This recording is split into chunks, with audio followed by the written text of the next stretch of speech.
이제 우리 하나님 말씀 살펴보시겠습니다. 하나님 말씀은 디모데후서 3장입니다. 디모데후서 3장은 신약 345페이지에 있습니다.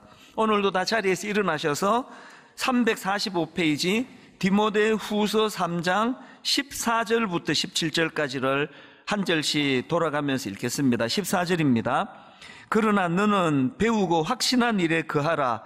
너는 내가 누구에게서 배운 것을 알며 또 어려서부터 성경을 알았나니 성경은 능히 너로 하여금 그리스도 예수 안에 있는 믿음으로 말미암아 구원에 이르는 지혜가 있게 하느니라. 모든 성경은 하나님의 감동으로 된 것으로 교훈과 책망과 바르게 함과 의로 교육하기에 유익하니 이는 하나님의 사람으로 온전하게 하며 모든 선한 일을 행할 능력을 갖추게 하려 함이라. 아멘. 네, 자리에 앉아 주시기를 바랍니다. 아마 그 축구를 좋아하시는 분이라면 아마 지난주 중에 잠을 이루지 못하는 그런 밤을 보냈으리라 생각하는데요. 우리나라 손흥민 선수가 그 세계적인 축구 리그입니다. 프리미어 리그에서 득점왕에 올랐습니다. 이게 얼마나 큰 화제가 됐는지 제 주변에서도 이 기록은 우리나라는 물론이고 아시아 선수 중에서도 이건 처음 있는 일이다. 막 흥분해서 이런 이야기 하는 걸 제가 참 많이 들었습니다. 그리고 나서 이제 언론마다 손흥민 선수는 어떻게 이런 세계적인 축구 선수가 될 수 있었나, 그러니까 이런 것들을 이제 분석하는 그런 기사들이 많이 오르고 했는데요. 저는 이 손흥민 선수가 어떻게 이렇게 세계적인 선수가 됐나, 그 생각해 보면 한두 가지 이유를 금방 알 수 있을 것 같습니다. 이 선수가 또 책도 썼습니다. 에세이집을 냈는데요. 축구를 하며 생각한 것들, 이 선수가 낸 책에 보면은요, 이게 세계적인 선수는 그저 우연히 되는 게 아니구나. 정말 땀과 헌신, 눈물, 모든 걸 다 드리는 것 같습니다. 그 책에 이런 내용이 나옵니다. 10개월 내내 저녁 10시 전에 잠자기, 10개월 내내 정크푸드 먹지 않기, 10개월 내내 자유시간에 외출하지 않고 집에서 쉬기, 10개월 내내 스트레스를 빨리 털고 평정심을 유지하기, 시전 중 나는 이렇게 산다.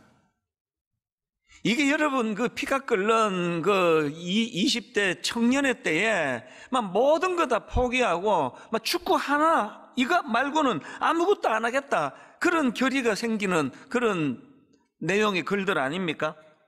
또 그 책에 이런 내용도 나옵니다.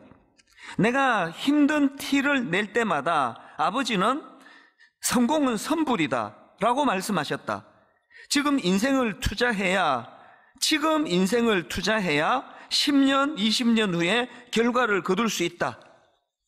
사실 손흥민 선수가 세계적인 축구 선수가 된 배경에는 아버지 잘 만난 거, 이게 큰 몫을 했다고 다들 그렇게 이야기합니다. 이 아버지가 어릴 때부터 얼마나 혹독한 훈련을 시켰는지, 그리고 무엇보다도 이 아버지가 귀한 게요, 이 기초 훈련의 중요성, 이 기초가 중요하다. 그래서 이제 이 아버지가 쓴 책도 제가 전에 한번 소개해 드린 적이 있는데 제목부터가 이렇습니다. 모든 것은 기본에서 시작한다. 그래서 이제 이 초등학교 5학년 때부터 손흥민 선수 매일 1000개씩 슈팅 연습을 했다는 겁니다.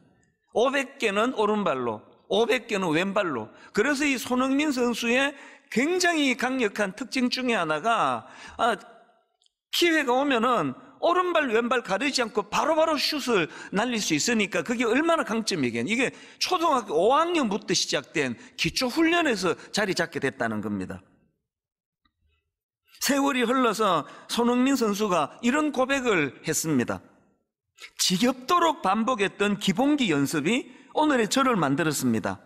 8살 때 축구를 시작해 첫 시합을 뛰기까지 8년이 걸렸고, 매일 몇 시간씩 볼을 몸에서 떨어뜨리지 않는 훈련을 거듭해오던 어느 날, 날아드는 공에 무의식적으로 반응하는 저를 보았습니다. 제가 이 아버지를 보고 놀랐던 게요, 애를 8살 때 축구를 시켰는데 중학교 3학년이 될 때까지 시합에 보내지 않았던, 기본이 다져지기 전에 자꾸 이 승부에 노출이 되면 기본기가 흐트러진다는 그런 어떤 신념에서 나온 거 아닙니까? 이렇게 기본을 강조했던 게 그 손흥민 선수의 아버지인데요, 이건 히딩크 감독도 똑같은 원리인 것 같아요. 우리나라를 2002년 월드컵 4강 그 신화를 만들었던 주역이 히딩크 감독인데요, 이 히딩크 감독이 우리나라 국가대표 감독으로 부임하자마자 계속 강조했던 게, 한국 축구팀은 기초 체력이 약하다, 한국 축구는 근성이 부족하다, 그래서 부임하자마자 축구 기술은 안 가르치고 막 계속 입에서 단내가 날 정도로 체력 훈련만 시켰다는 거 아닙니까? 그래서 처음에 이 히딩크 감독이 부임하고 그 국가 간의 친선 경기를 하면은 막 계속 지는 겁니다. 막 5대0으로 지고 그랬다는 거 아닙니까? 그래서 욕도 많이 먹었는데요, 아랑곳하지 않고 기초 체력이 중요하다, 우직하게 그 훈련을 시켰기 때문에 월드컵 4강 신화, 뭐 이전에도 없었고 앞으로도 쉽지 않은 그런 대기록을 남기게 한 감독이 히딩크 감독인데요, 저는 이런 글들을, 또 이런 책들을 보면서 목사니까 그런 생각을 해보는 겁니다. 한국 교회가, 또 한국 교회 성도들이 이 기초가 약하다, 기본이 안 돼 있다, 이런 비난을 우리 종종 듣지 않습니까? 그래서 제가 이런 상상을 해보는 겁니다. 운동선수들에게 이 기초훈련이 너무나 중요하기 때문에, 그래서 손흥민 선수가 초등학교 때부터 이 축구 기본을 다지기 위해서 매일 1000개씩 슈팅 연습을 해야 한다면, 그리고 히딩크 감독이 이 축구의 기본을 다지게 만들기 위하여 선수들 입에서 단내가 날 정도로 강하게 그렇게 기초훈련을 시켰다면, 그렇다면 오늘날 예수 믿는 저와 여러분들은요, 이 기초를 강화하기 위해서 어떤 기초훈련을 해야 되는 겁니까? 그런 생각해 보셨습니까? 교회가 그냥 허위되면 멀쩡하고 막 사람만 많이 모이는데 기초가 안 돼 있어 가지고 부실하다면 뭘 든든하게 해야 이제 이 기초가 강한 교회요, 그런 성도가 될 수 있느냐? 제가 이런 점에서 오늘 참 중요한 선포를 하나 하려고 하는데요, 우리도 기초훈련부터 새로 하자는 겁니다. 그래서 이제 오늘부터 6주 동안에 우리 성도님들의 신앙 성장을 위한 영적 기초 다지기 훈련 6주, 이제 이 6주 동안에 한 항목 한 항목씩을 가지고 매주 이제 기초 훈련을 다시 하기를 원하는데요, 제가 이런 생각을 하게 된 배경을 좀 말씀을 드릴게요. 사실 저는 1만 수도 파송 운동 이후에 분당 우리 교회를 걱정을 많이 했습니다. 작년 후반부터 우리 전체 교역자들에게 여러 번 이런 이야기를 했습니다. 이제 작년을 기준으로 제가 이야기했으니까요, 내년 이후가 되면은 분당 우리 교회는 이제 그 6.25 폭격 맞은 서울시와 같을 것이다. 이제 1만 수도 파송 운동이 이루어지고 나면은 이제 저희는 한 10여 년 기존 신자 등록을 안 받았기 때문에 그 이후로 매년 한 1000여 명씩 등록하는 성도님들은 다 초신자들 아닙니까? 그리고 짱 믿음 가정이라고 이 남편이나 아내 중에서 한 분은 교회를 다니는데 한 분은 교회를 다니지 않은 이런 성도들이 많아지다 보니까 섬겨야 되는 성도는 많은데 어떤 부작용이 생기느냐, 제가 우려했던 일이 그대로 일어났습니다. 1만 수도 파송 운동을 놓고 결과를 놓고 보니까 교회를 섬기던 평신도 지도자들인 순장님들 70% 80%가 다 파송받아 다 나가셨단 말입니다. 그리고 주일학교 교사 80%가 다 파송받아 나가셔서 이제 이 주일학교는 누가 지키느냐고요. 대학부 청년부 그 젊은 리더들도 한 80%가 다 나갔다는 거예요. 그럼 이제 지도자들이 없게, 저는 전에도 말씀드렸잖아요. 이제 올해 안으로는 다락방은 할 수가 없다. 절대 못한다. 순장들이 없는데 무슨 다락방을 하느냐. 그렇게 생각을 했는데 세상에 그 3월 우리 1만 수도 파송 운동 파송 예배 이후로 참 눈물겨워요. 너무나 지금 성도님들이 헌신하고 자발적으로, 그래서 주일학교 교사 80%가 나가신 상태라 그랬더니요, 제일 연세 많은 분이 83세 할아버지가 교사를 자원했다는 말씀을 지난주 드렸잖아요. 그 어른이요, 그 어린 초등학교 아이들에게 순서지를 나누어주고 안내를 하고, 그래서 오히려 이게 너무 아름다워진 것 같아요. 그 제가 작년에 이제 1만 성도 파송 운동 이후에 분당 우리교는 어떻게 하나? 이게 6.25 폭격 맞은 서울처럼 그렇게 이제 혼란스러울 텐데 내년부터 목회를 어떻게 하나?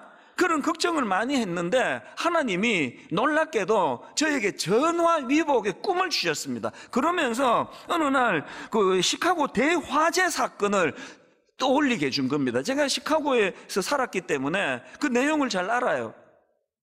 1871년도에 시카고에 엄청난 화재 사건이 일어나는데요. 그 당시에 대부분의 건물이 다 목조 건물이다 보니까 이 불길이 막 얼마나 멀리 퍼져 나갔는가 하니까 시카고에 9km제곱미터에 달하는 지역이 다 불이 난 겁니다. 그래서 이 화재 사건으로 집이 불에 탄 사람만 10만 명이 넘는다는 거예요. 어마어마한 그런 그 재앙 같은 화재 사건이 일어났는데요. 그런데 놀랍게도 이 전화위복이 뭐냐? 시카고는요, 그 도심에 그 완전히 불로 그냥 싹 썰어버렸기 때문에, 그래서 시카고는 지금도요, 미국 내에서도 이 도시 건축으로 유명한 지역이 된 겁니다. 대화재 사건 이후로 그 시카고 도심 지역이 완전히 파괴됐는데, 그 파괴된 그 도시에다가 그 당대 최고의 건축가들에 의해 가지고 건물이 새로 들어선 겁니다. 그래서 지금도요, 시카고의 그 다운타운에 가면은 막 사람들이 탄성을 질러요. 그 건축 하나하나가 얼마나 조화롭게 잘 이루어졌는지 하나님이 제게 그 꿈을 주셨습니다. 하나님 제게 이런 말씀을 주시는 겁니다. 그 분당 우리 교회가 너무 급성장하는 과정에서 부실한 게 얼마나 많았느냐고. 막 너무 급성장하는 바람에 놓치고 있던 많은 것들이 있는데, 이제 2기 사역을 선언하고 처음부터 새로 시작하자는 거예요. 대화재 이후에 시카고처럼. 그 하나님이 저에게 이 꿈을 주신 겁니다. 사실 저는 오늘 이 시간을 굉장히 기다렸습니다. 이제 전 교회적으로 이제 기초부터 다시 시작하는데요. 그래서 이제 6주 동안의 신앙 성장을 위한 영적인 기초 다지기, 한 항목 이것을 가지고 이제 목사 타이틀도 내려놓고 장로 구원사 별로 중요하지 않다. 걸핏하면은 우리 집은 5대째 예수 믿는다 이런 소리 그만하고 모두가 다 처음 예수 믿는 것처럼 처음부터 새로 시작하자. 이게 기초 다지기 6주예요. 오늘이 그 첫 주인데요. 기초 다지기 첫 주, 우리가 다져야 될 기초 첫 번째가 뭐냐? 말씀 읽기와 묵상이라는 겁니다. 이 말씀 읽기의 중요함을, 말씀 묵상의 중요함을 인식하고 우리가 삶 속에서 실천하자는 거거든요. 사도행전에 보면은 바울이 이제 에베소 교회를 떠나면서 에베소 교회 장로들에게 하는 마지막 말씀이 나오는데요. 굉장히 비장합니다. 자, 사도행전 20장 30절부터 한번 보십시오. 29절부터 보십시오. 내가 떠난 후에 사나운 이리가 여러분에게 들어와서 그 양떼를 아끼지 아니하며, 또한 여러분 중에서도 제자들을 끌어 자기를 따르게 하려고 어그러진 말을 하는 사람들이 일어날 줄을 내가 아노라. 그러므로 여러분이 일깨어 내가 3년이나 밤낮 쉬지 않고 눈물로 각 사람을 훈계하던 것을 기억하라. 저도 한 교회를 책임지는 담임 목사 입장에서 예전부터 이런 상상을 했습니다. 언젠가 제가 이제 은퇴하고 교회를 떠나게 되면은 참 걱정이 많아질 것 같아요. 참 많은 수고를 하여 우리 순장님들이 또 교역자들이 참 교회를 잘 일구어 왔는데, 이제 제가 은퇴하고 난 다음에 이 교회에 거짓 교사가 들어오고 분쟁이 생기고 교회가 쪼개지고 이러면 어떡하나. 그런 마음이 들 것 같아요. 지금 사도 바울이 딱 그 마음이에요. 이제 이 귀한 에베소 교회에 거짓 교사가 나타나고 사나운 이리가 들어오는 것처럼 교회를 혼란하게 할 텐데, 그럼 어떡하나, 그런 염려를 하고 있는 바울인데요. 그래서 바울이 그 다음 32절에서 너무나 놀라운 대안을 이야기해요. 그래서 이제 에베소가 사는 길이 있는데, 자기가 에베소 교회를 부탁을 누구에게 하는가 하니까 32절을 보십시오. 지금 내가 여러분을 누구에게 부탁하느냐? 주와 및 그 은혜의 말씀에 부탁하노니. 아니, 교회를 주님께 부탁한다는 건 너무 이해가 되는데요, 말씀에게 이 교회를 부탁한다는 겁니다. 왜 이런 부탁을 말씀에게 하느냐? 그 다음 보십시오. 그 말씀이 여러분을 어떻게 합니까? 능히 든든히 세우사예요. 그 말씀이 여러분을 능히 든든히 세우사 거룩하게 하심을 입은 모든 자 가운데 기업 있게 하시리라. 저는 이 말씀을 읽으면서 왜 한국 교회가 맨날 기초가 부족하다고 욕을 먹어야 되는지 답을 찾았습니다. 한국 교회가 왜 기초가 약하냐고요? 지금 한국 교회를 보면은 말씀에 교회를 부탁하지 않아요. 한국 교회를 보면은 기초가 약할 수밖에 없는 게, 말씀을 의존하는 게 아니라 그 인간 단임 목사를 너무 의지하는 거예요. 모든 게 그 단임 목사에게 있는 것처럼. 그래서 여러분이 교회 올 때마다 여러분이 그렇게 사모할 것 같아. 우리 목사가 이번 주 게을르지 않고 말씀 준비를 잘해야 되는데, 우리 목사가 오늘도 설교 준비를 잘해가지고 우리에게 은혜를 끼쳐야 되는데, 왜 그렇습니까? 이 오늘 목사가 그냥 설교 부실이 대충 하면 한 주 내내 굶어야 되니까. 왜 기초가 약한지 아시겠죠? 바울은요, 그렇게 부탁하지 않았습니다. 내 이 에베소 교회를 떠나면서 끝내주는 목사 한 사람 내가 어디 섭외했다, 이제 후임이 와가지고 교회를 든든히 세워갈 거다, 그렇게 말하지 않았습니다. 사도 바울은 에베소 교회를 누구에게 부탁합니까? 주님께 부탁해요. 그리고 주님의 말씀이 흥황하기를 그렇게 사모하는 거 아닙니까? 이런 면에서 오늘 5대째 예수 믿는다, 4대째 예수 믿는다, 난 모태신앙이다, 그거 아무 소용없습니다. 우리가 이 말씀을 의지하고 말씀이 내 인생을 견인하도록. 그래서 여러분, 우리가 하나님 앞에 교회만 그런 거 아닙니다. 우리 인생도요, 하나님 주시는 그 말씀이 우리를 든든히 세워가는 거거든요. 오늘 본문에서도 강조점이 똑같습니다. 디모데후서 3장 16절입니다. 세 번역으로요. 모든 성경은 하나님의 영감으로 된 것으로서 교훈과 책망과 바르게 함과 의로 교육하기에 유익합니다. 이렇게 16절에서 기능을 소개한 다음에 그 다음 17절을 보십시오. 성경은 하나님의 사람을 유능하게 하고 그에게 온갖 선한 일을 할 수 있게 하는 것입니다. 여러분, 선한 사람이 되고 싶잖아요. 저는요, 세상에 제일 좋아하는 사람이 주님 안에서 선량한 사람이에요. 선한 사람. 여러분, 선한 사람 되고 싶잖아요. 어떻게 하면 된다고요? 말씀이 우리를 그렇게 인도한다는 겁니다. 제가 왜 이 기초 다지기 6가지 중에서 첫 번째를 말씀 읽기와 묵상으로 잡았는지 아시겠죠? 손흥민 선수 아버지는 이 축구 선수라면 이 슛을 잘해야 된다. 그래서 어릴 때부터 1000개씩 매일 시켰다면, 정말 저는 제가 목회하는 분당 우리 교회 모든 성도님들에게 기초 중의 기초는 말씀 묵상입니다. 말씀을 읽으셔야 됩니다. 말씀을 손에 들어야 됩니다. 이걸 제가 외치고 싶은 거예요. 그리고 오늘 이 본문 디모데후서 3장 16절 17절 이 말씀 자체가 굉장히 유명하지만요, 대부분의 성도들이 이 말씀의 배경은 잘 모르세요. 이 말씀이 어느 배경으로 나왔는지 아십니까? 바로 앞에 나와 있는 디모데후서 3장 1절을 보십시오. 강하게 사도 바울이 이렇게 권면합니다. 너는 이것을 알라. 말세에 고통하는 때가 이르러. 말세에 고통하는 때가 이르는데 그 어떤 내용으로 고통이 찾아오느냐? 2절부터 보십시오. 사람들이 자기를 사랑하며 돈을 사랑하며 자랑하며 교만하며 비방하며 부모를 거역하며 감사하지 아니하며 거룩하지 아니하며 무정하며 원통함을 풀지 아니하며 모함하며 절제하지 못하며 사나우며 선한 것을 좋아하지 아니하며 배신하며 조급하며 자만하며 쾌락 사랑하기를 하나님 사랑하는 것보다 더하며, 말씀의 구조를 보세요. 맨 먼저 나오는 게 자기를 사랑하며 돈을 사랑하며, 그리고 그 후유증으로 생기는 고통을 쭉 열거하고, 이 말씀의 마지막 말씀이 뭡니까? 쾌락 사랑하기를 하나님 사랑하는 것보다 더하며. 지금 여기 나오는 말세에 겪게 되는 고통의 내용들을 보면은 딱 두 가지예요. 하나는요, 이 왜곡된 가치관이 우리를 혼란하게 만들 것이다. 그리고 두 번째가 뭡니까? 그 왜곡된 가치관으로 말미암아 온 시대와 세상이 혼란을 겪게 되고 고통을 겪게 될 것이다. 이게 딱 오늘 우리 시대의 상황 아닙니까? 최근에도 그 30대 초반의 젊은 아내가 그 보험금을 노리고 남편을 물에 빠뜨려 죽게 만들었다는 혐의를 받고 구속되는 웃지 못할 비극적인 사건이 일어났잖아요. 그게 다 가치관의 문제예요.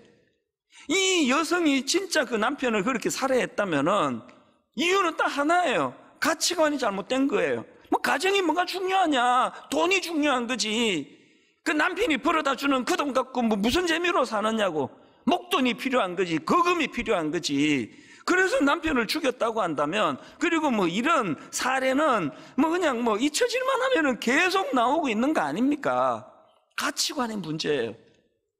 게다가 여러분, 오늘 이 성경의 중요성을 강조한 말씀 바로 앞에 어떤 내용이 나오는가 하니까 6절을 보십시오. 세 번역으로. 그들 가운데는 남의 집에 가만히 들어가서 어리석은 여자들을 유인하는 사람들이 있을 것입니다. 그런 여자들은 여러 가지 정욕에 이끌려 죄에 짓눌려 있고, 저는 이 말씀을 보면서요, 사도 바울이 2000년 전에 오늘 우리 시대를 정확하게 예언하고 있구나. 오늘 우리 시대를 보세요. 그들 가운데 남의 집에 가만히 들어가서, 모든 집집마다 지금 그 인터넷 선을 통해 가지고 가만히 들어와서 부모들이 자고 있는 동안에 아이들의 가치관을 혼란하게 만들고 정신을 그냥 사로잡아 버리고, 그런 시대를 겪고 있는 거 아닙니까? 본인의 가치관도 너무나 비성경적으로 악한 세상에 물들어 있으면서 끊임없이 가만히 남의 집에 들어가서 지금 혼란을 겪고 있는 차별금지법도 마찬가지입니다. 이게 점점 이제 이거를 법으로 이제 만들겠다는 시도가 있을 때마다 저는 사실 너무 그것이 공포스러워요. 그래서 자꾸 두려운 거예요. 여러 번 말씀드렸지만, 아니 누가 차별금지법을 반대하느냐고요. 기독교인들은 나서서 우리가 이거를 찬성해야 되는데, 문제가 뭐냐? 우리 앞서 그 선진국이라는 유럽이나 미국에서 차별금지법을 만든 내용들을 보니까 그 안에서 너무나 이 예상하지 못했던 이런 왜곡된 가치관이 그 안에 끼어져 들어와 있더라. 그래서 지금 이게 너무 혼란스럽더라. 그거 아닙니까? 그래서 지금 오늘 오후 2시에 바로 이 자리에서 차별금지법 바로 알기 세미나를 지금 우리가 준비하고 있지 않습니까? 여러분들이 오셔야 돼요. 그리고 알고 반대하자, 알고 찬성하자, 그걸 제가 강조하는 거거든요. 지금 미국이나 유럽 같은 데서 일어나고 있는 양상들을 보면은 좋은 의도로 시작했겠지만 출발이 전혀 다른 양상으로 흘러가고 있는 거 아닙니까? 작년에 여러분 그 미국에서 있었던 그 코미디 같은 이야기 여러분 다 들으셨나요? 어떤 남자가 우리나라로 치면 여탕에 들어갔어요. 그래서 이제 뭐 난리가 났죠? 벌거벗고 여탕에 들어가 난리가 나가지고 막 항의하니까 그 직원이 알 듯 모를 듯 답을 하네요. 그 남자 몸을 가진 그 사람을 여탕에 들려다 준 이유를 이렇게 설명했답니다. 그 고객이 스스로 여성이라고 밝혔기 때문에 캘리포니아 주 법에 따라 여탕을 이용하도록 한 것입니다. 근데 뭔 소리 잘 모르겠어요. 이 캘리포니아 주 법이 제가 내일 새벽에 여탕에, 기분 나쁘네, 내가 왜야? 나 말고 어떤 그 정신 나간 어떤 남자가 내일 새벽에 여탕에 들어가가지고, 나 몸은 남자인데 내 정체성은 여자입니다. 그러면 돌려보내주도록 하는 법이 만들어졌다는 이야기로 저는 이해를 했거든요. 왜 그런 눈으로 저를 보세요? 이게 무슨 뭐 코미디 프로에 나온 게 아니고 외설스러운 영화에 나온 게 아니고요. 지금 미국에서 작년에 실제로 일어난 사건이에요. 혹여라도 우리가 차별금지법을 만들었다가 우리도 이런 혼란스러운 일이 생길까봐 제대로 알자는 거예요. 제대로 알고 대처하자는 그 얘기거든요. 2000년 전에 바울이 디모데후서 3장 1절에서 그대는 이것을 알아두십시오. 말세에 어려운 때가 올 것입니다. 그리고 6절에 그들 가운데는 남의 집에 가만히 들어가서 어리석은 여자들을 유인하는 사람들이 있을 것입니다.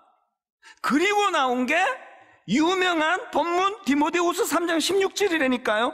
모든 성경은 하나님의 감동으로 된 것으로 교훈과 책망과 바르게 함과 의로 교육하기에 유익하니 이 마지막 때에는 말씀을 들어야 말씀이 기준이 돼야 된다는 겁니다. 바로 앞에 나오는 14절도 마찬가지입니다. 그러나 너는 배우고 확신한 일에 거하라. 너는 내가 누구에게서 배운 것을 알며, 그 다음 보세요. 또 어려서부터 성경을 알았나니 성경은 능히 너로 하여금 그리스도 예수 안에 있는 믿음으로 말미암아 구원에 이르는 뭐가 있다고 합니까? 지혜가 있대. 지혜. 너무나 우는 사자와 같이 우리를 혼란에 빠뜨리고 혼미하게 만드는 우는 사자와 같이 삼킬 자를 찾는 이 시대에는 배우고 확신한 일에 거해야 되는데 어릴 때부터 성경을 우리가 기준으로 삼아야 된다. 여기에 비해서 오늘 한국교회 성도님들을 보면은 우선 성경을 너무 몰라요. 중고등학교 내내 영어 수학만 손에 잡아가지고 도대체 이게 신약의 인물인지 구약의 인물인지 창세기 다음에 요한계시록이다. 그래도 반박할 애들이 거의 없습니다. 창세기 다음에 뭐 계시록인지 뭔지 뭐 관심이 없는 거거든요. 그 어떡하자는 겁니까? 그래서 여러분 오늘부터 6주 동안 진행될 영적 기초다지기 훈련의 첫 번째로 말씀 읽기와 묵상에 도전하자는 겁니다. 그래서 여러분 지금 그 현장에 예배 오신 분들은 이제 여러분 이거 다 이제 한 권씩 받으신 걸로 알고요. 또 가정에서 지금 그 온라인으로 예배 드리시는 분들은 이 모든 걸 똑같이 프린트할 수 있도록 올려드렸습니다. 그래서 여러분들이 이거를 프린트 하셔가지고 이렇게 그 중간에 그 스테이플러로 이렇게 책을 만드세요. 그리고는 내일부터 뭘 훈련하느냐? 아침에 일어나면은 회사로 출근하기 전에 아이들 학교 보내기 전에 그래서 이 제목이요. 하루 한 구절 묵상 핸드북이에요. 뭘 강조했습니까? 길게 안 하겠다는 겁니다. 이거 열어보면은요. 사실 한 구절이 아니에요. 근데 왜 이름을 한 구절 묵상이라 썼느냐? 그 다음 내용은 제가 안에 있는 책 내용을 한번 읽어 드릴게요. 매일 말씀 한 구절이라도 가까이 하기를 소원하는 마음으로 만들어진 하루 한 구절 묵상 핸드북이에요. 이거 만든 교역자들의 참 눈물 나는 호소입니다. 한 구절이라도 하루 말씀을 읽고 시작하자는 거예요. 그래서 여러분 이거 이제 내일 아침부터 이제 일어나셔서 출근하기 전에 이제 이거를 딱 펴시면 이제 내일 월요일 주제가 이렇습니다. 너는 하나님께 소망을 두라. 그렇게 하고 시편 42편 1절부터 5절 말씀이 나오면 15분만 시간을 쓰세요. 오늘 주제가 그 하나님께 소망을 두라고 하는데 근데 이 하루를 어떻게 사는 것이 하나님께 소망을 두는 삶이지? 이걸 좀 생각하고 시작하자는 거예요. 저는 등산을 하고 또 한 2시간씩 걷고 할 때 그냥 걷는 법이 없습니다. 꼭 말씀을 묵상하고 머리에 넣고 가요. 그냥 맹탕으로 걷기는 너무 억울하잖아요, 시간이. 너무 아깝잖아요. 그래서 말씀을 머리에 묵상하고 한 2시간 걸으면서 묵상한 말씀을 계속 곱씹으면서 걸으면요, 2시간이, 삽시간이 지나가요. 삽시간에. 묵상하자는 거예요. 말씀을 좀 머리에 담고 가자는 겁니다. 그리고 홈페이지에 오시면 또 묵상 노트라는 것도 지금 올려놨습니다. 이 프린트해서 한쪽에는 말씀 묵상 핸드북을 펴놓고 한쪽에서는 묵상 노트를 가지고 좀 기록하자는 거예요. 그리고 조금 더 시간적인 여유가 있다면 오늘 읽은 이 말씀을 필사하자는 거예요. 한번 적어보세요. 여기 또 초신자분이 곧 읽기만 하면 된다더니 자꾸 많아져. 안 해. 이런 분이 계실까봐 저 잘못했습니다. 그냥 읽기만 하시면 돼요. 15분도 많으시면 5분만 쓰시면 돼요. 훈련하잖아요. 훈련. 우리 생활을 훈련하자는 겁니다. 모든 훈련에는 목표가 있지 않습니까? 저에게 여러분들에게 드리고 싶은 이 말씀 읽기 묵상과 관련한 2가지 목표를 드리고 싶은데요. 첫 번째 목표가 뭐냐? 이 과정을 통해서, 이 훈련을 통해서 말씀 묵상이 인생의 즐거움임을 좀 깨닫자는 거예요. 이 맛을 좀 보자는 겁니다. 예전에 제가 유진 피터슨 목사님이 쓴 이 책을 먹어라, 거기 나오는 내용 하나를 소개해 드렸던 기억이 나는데요. 이제 그 책의 저자인 유진 피터슨 목사님이 이제 개를 키웠나 봐요. 미국은 이제 나라가 또 땅이 또 넓다가 보니까 개들도 우리처럼 소형견은 거의 없고요. 다 큰 개를 키워요. 그리고 이제 이 유진 피터슨 목사님이 그 당시에 살던 때가 그 살림이 우거진 산 기슭이라 그러는데 미국이나 캐나다는 자연은 너무 부럽잖아요. 이 목사님이 이제 아침에 이제 키우는 개를 끌고 이제 산책을 가다가 보면은 종종 만난대요. 코요테가 물어 죽인 그 사슴의 사체를 발견할 때가 있대요. 그러면 이제 그날은 이제 이 산책시키는 개가 개 탄 날이에요. 개가 개 탄 날이 아니고, 이 발음이 제가 좀 그렇습니다. 개가 개 탄 날이에요. 얼마나 좋아하는지 그 사슴의 그 사체를 끌고 자기 덩치가 큰 그 죽은 사슴을 끌고 이제 집으로 가가지고는요, 이 행복은 이루 말로 다 못한대요. 그래서 이제 그 개를 이제 그 개가 물고 온 사슴의 그 뼈를 이렇게 발라가지고는 꼭 이제 거기서 안 해요. 우리 집 강아지도 보니까요, 자기가 좋아하는 먹이가 있으면 주인 앞에서 안 먹어요. 저 구석진 데 가서 뺏어 먹을까봐. 그래서 이제 이 뼈다귀를 물고 저 구석진 데 가가지고 이제 그때부터 이제 그 뼈다귀를 이제 물어 뜯기 시작하는데, 이 유진 피터슨 목사님이 보니까 이 뼈다귀를 갖고 너무 행복해가지고 걔가 끄렁끄렁 소리를 낸대요. 이러면서 그 뼈다귀를 이제 물어 뜯는데, 이 목사님이 어느 날 성경을 읽다 보니까 그 장면에 단어가 나오더래요. 그게 이사야 31장 4절입니다.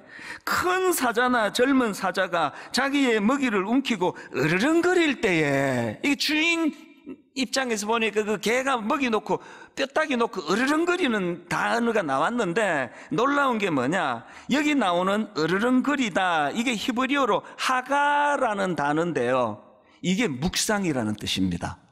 하가라는 이 단어가 시편 1편 2절에도 나옵니다. 오직 여호와의 율법을 즐거워하여 그의 율법을 주야로 묵상하는도다. 이게 으르렁거리다라는 그 하가라는 단어예요. 또 시편 63편 6절입니다. 내가 나의 침상에서 주를 기억하며 밤중에 주를 묵상할 때에, 이 하가예요. 그래서 이제 우리 집 강아지도요, 한 번씩 이제 그 갈비 이걸 이제 삶아가지고 강아지한테 던져주면은 그날은 난리가 납니다. 얼마나 이 뼈를 좋아하는지 저 구석진 데 가가지고 좀 과장하면요, 한나절 동안 안 나와요. 계속 이 뼈도 물고 뜯고 그러면서 막 행복해 하면은 우리 부부는 이렇게 이야기해요. 우리 강아지가 지금 묵상하고 있네? 그게 하가예요. 으르렁거리다예요. 여러분, 우리가 지금 6가지 기본 훈련 중에서 말씀 읽기와 말씀 묵상을 우리가 훈련하는 목표는 이거예요. 여러분, 말씀이 꿀송이처럼 달다 이런 이야기들을 하는데 우리도 그걸 한번 맛보자는 거예요. 왜 이렇게 묵상에 즐거움? 그래서 저는 뭐 여러 번 말씀드렸지만요, 저의 즐거움은 대형교회 목사 타이틀에 있지 않습니다. 진짜예요. 저의 기쁨은요, 새벽입니다. 그 새벽에 하나님 앞에 묵상하며 기도하며 하나님 앞에 나아갈 때에, 그래서 여러분 내일 그 새벽에 우리 집 앞에 와서 가지고 그 이렇게 귀를 한번 기울여 보면 아마 어떤 남자가 이런 소리를 내는 게 들릴 거예요. 이런 소리가 들릴 거예요. 근데 이게 영적인 소리이기 때문에 요 키로는 잘 안 들릴 겁니다. 여러분 인생에 정말 이 으르렁거리는 소리가 날 정도로 기쁨으로 지내는 시간이 있다면, 그러면 뭐 다 된 거 아닙니까? 이거 우리 목표로 삼자는 거예요. 그런가 하면 두 번째로 목표가 하나 더 있는데요, 이 말씀 묵상으로 삶의 변화가 일어난다는 것을 한번 확인해 보자는 겁니다. 전도자 무디 선생이 이런 말을 했습니다. 성경은 지식을 쌓기 위해 주어진 것이 아니라 삶의 변화를 위해 주어진 것이다. 그래서 제가 결론을 맺으면서 그 한마디만 더 드리고 싶은데요, 예수님이 십자가 지신 다음에 두 제자가 너무나 절망해서 엠마오를 향해 가고 있었잖아요.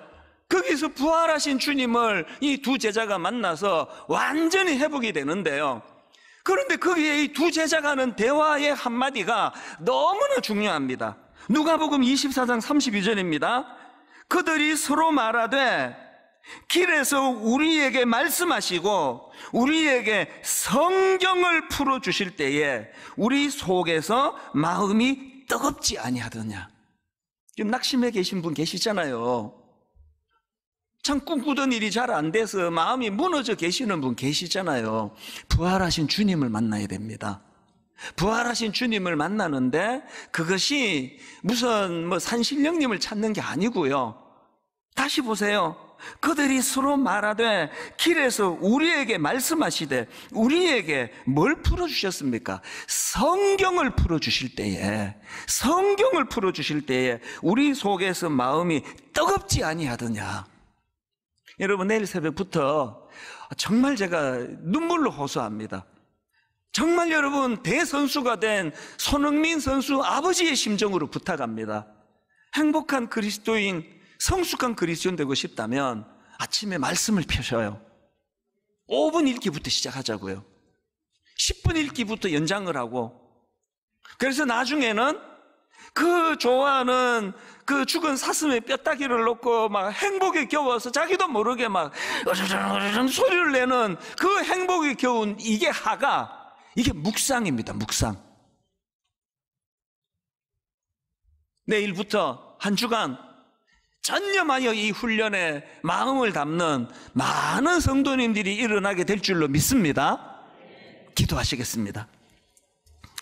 하나님 아버지, 1만 선도 파송운동 이후로 분당 우리 교회가 마치 6.25 때 폭격맞은 서울처럼 여러 가지가 혼란하고 복잡할 줄 알았는데, 하나님 이렇게 하나씩 하나씩 너무나 빨리 정리정돈시켜 주시니 감사합니다. 그리고 시카고 대화재처럼 오히려 이것이 전화위복이 되어서 이제 분당 우리 교회가 기초부터 다시 출발하도록 은혜 주시기 원합니다. 6가지 기본 훈련 중에 가장 먼저 말씀을 아버지 묵상하기 원합니다. 말씀을 통독하기 원합니다. 말씀을 필사하기 원합니다. 내 마음 전심 전력을 기울여 한번 우리 생애에 참으로 이 말씀을 읽고 말씀을 묵상하는 것이 하가, 그 강아지가 행복에 겨워 으르렁으르렁 소리를 내는 것과 같은 즐거운 일이라는 것을, 꿀송이보다 더 달다는 사실을 우리 생애에 한번 맛보며 모든 세상살이에 찌들고 상처받고 복잡한 것들 다 치유되는 은혜를 말씀 통하여 맛보게 하여 주시옵소서. 그렇게 인도해 주시기를 원하옵고 예수님 이름으로 기도드립니다. 아멘. 이제 우리 이 찬양 다 아시잖아요. 참 우리 어릴 때 많이 불렀습니다. 찬송가 199장, 나의 사랑하는 책 비록 헤어졌으나 어머니의 무릎 위에 앉아서 재미있게 듣던 말.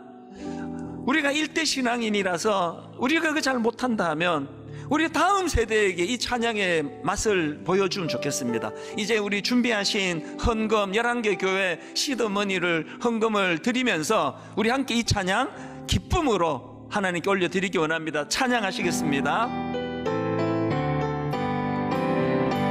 나의 사랑하는 책 비록 헤어졌으나 어머니의 무릎 위에 앉아서 재미있게 듣던 말, 그때 일을 지금도 내가 잊지 않고 기억합니다. 귀하고 귀하다 우리 어머니가 들려주시던 재미있게 듣던 말, 이 책 중에 있으니 이 성경 심히 사랑합니다. 우리 2절 손뼉치며 찬양합니다. 옛날 용맹스럽던 다니엘의 경험과 유대인도 다윗 왕의 역사와 주의 성지 엘리야 바람 타고 하늘에 올라가던 일을 기억합니다. 아멘. 귀하고 귀하다 우리 어머니가 들려주시던 재미있게 듣던 말, 재미있게 듣던 말, 이 책 중에 있으니 이 성경 심히 사랑합니다. 예수 세상 계실 때, 세상 계실 때 많은 고난 당하고 십자가에 달려 죽임 당하니 어머니가 읽으며 눈물 많이 흘린 거 지금까지 내가 기억합니다.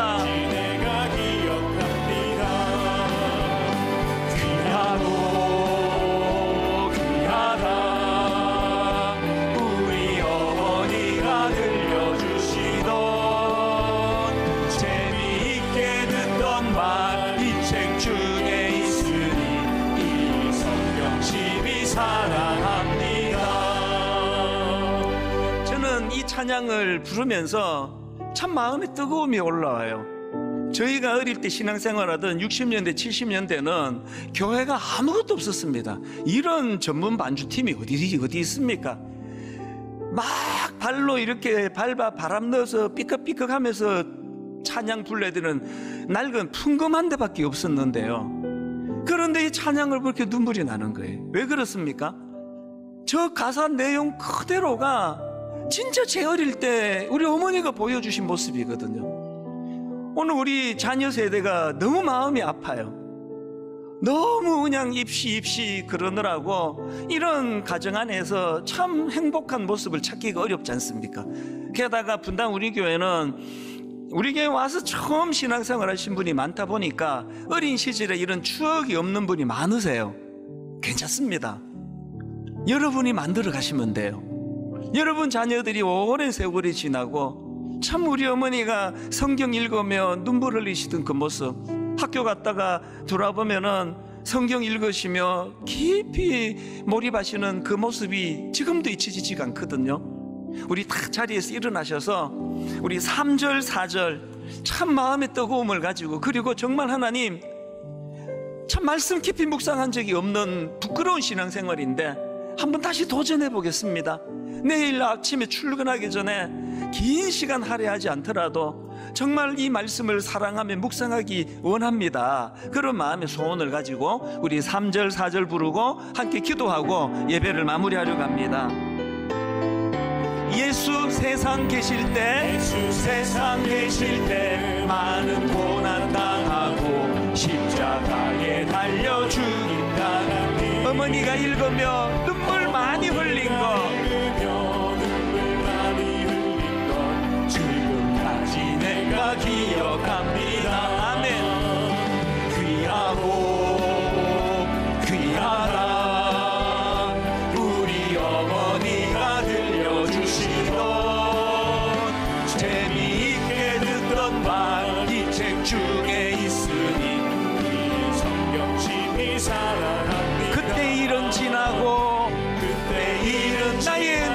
화나오.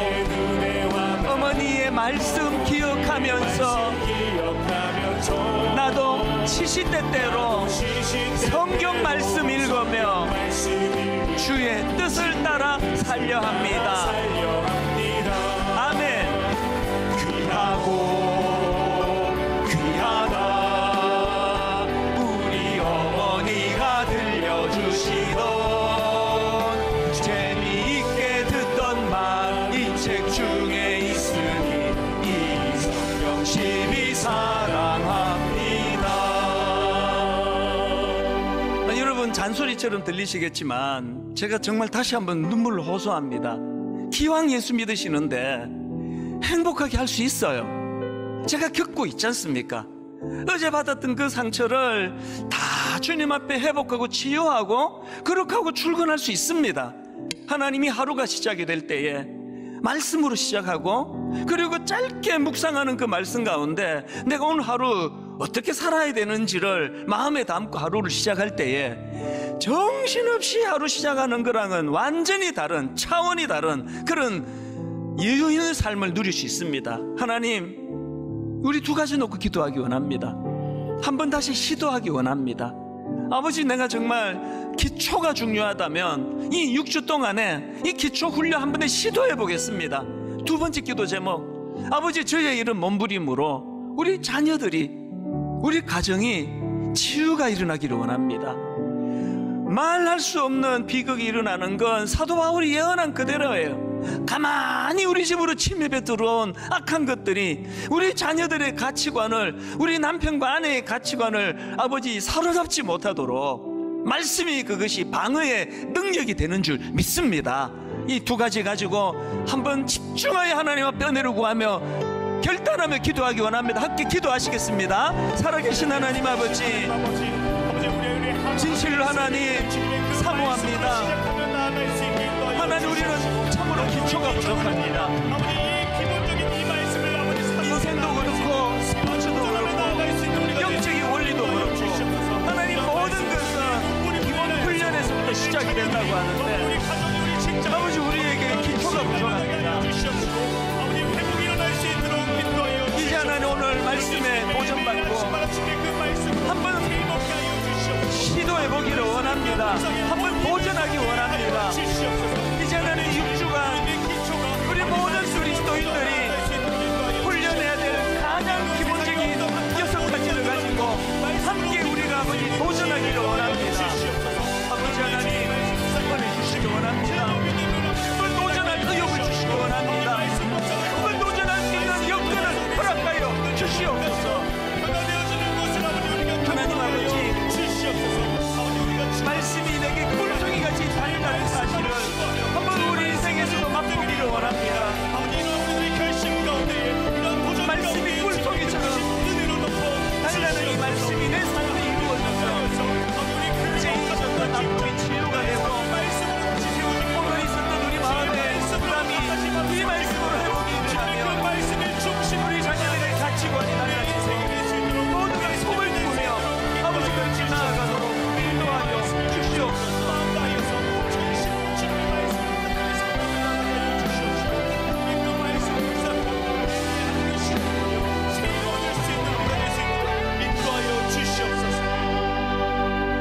오직 여호와의 율법을 즐거워하여 그의 율법을 주야로 묵상하는도다.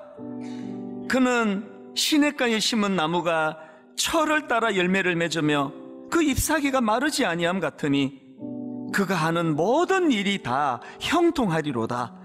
하나님, 눈물로 하나님 앞에 은혜를 구합니다. 세상의 기준이 아닌 하나님의 기준으로 하나님께서 우리에게 너는 참 형통한 사람이라라고 아버지 한번 그런 평가를 얻기를 원합니다. 요셉처럼 상황은 억울하게 누명당해 감옥에 있는데 그곳에서도 하나님과의 대면, 하나님과의 묵상, 하나님과의 교제가 일어날 때 성경은 감옥에 가 있던 그 상태의 요셉을 그는 형통한 사람이었더라고 그렇게 기록하고 있다면, 오늘 우리는 참 반대로 가고 있는 것 같습니다. 겉보기에 밥을 굶는 것도 아니고 겉보기에 별로 부족한 거 없어 보이는데 날마다 우리 내면은 곤고하고 피곤하고 잠이 잘 오지 않고 항상 두려움이 많고, 하나님이 모든 이 시대가 겪고 있는 것, 사도 바울이 2000년 전에 예언했던 것처럼 말세에 일어나게 되는 너무나 두렵고 가슴 아픈 일들 때문이라고 한다면, 이제 거기에 방어할 수 있도록 하나님께서 우리에게 성경 말씀을 주셨다는 것, 이 말씀을 가지고 방어할 수 있다는 것, 우리 가정에 가만히 침투해온 인터넷 선을 통하여 엄난한 악한 것들이 마음대로 우리 자녀들 방을 들락거리는 이 시대에 아버지, 그들을 보호할 수 있는 너무나 놀라운 하나님의 비밀 병기 무기가 있다면 그 아이들에게 어릴 때부터 말씀을 묵상하게 하는 것, 이제 한번 우리가 도전하며 자녀들에게 이것을 나누기 전에 부모된 우리가 한번 도전해 보기를 원합니다. 부모된 우리가 영적 기초훈련 첫 번째로 말씀을 가까이 하고 말씀을 묵상하고 말씀을 읽으며 말씀을 필사하고 말씀을 가지고 하나님 악한 것들의 공격을 이겨내는 능력이라는 것을 경험하고 맛보는 한 주간 되도록 인도하여 주시옵소서. 우리 주 예수 그리스도의 은혜와 하나님 아버지의 다함없는 사랑과 성령님의 감동, 감화, 위로, 교통, 충만하심의 역사가 오늘 주신 말씀 마음에 담고 힘얻어 도전하며 달려가기로 다짐하며 예배하는 모든 주의 자녀들 머리 위에 지금부터 영원토록 함께 하시기를 간절히 축원하옵나이다. 아멘. 지금은 선교 헌금 시간입니다. 이 예배를 통해 삶 가운데 은혜와 회복이 충만하시길 간절히 기도합니다.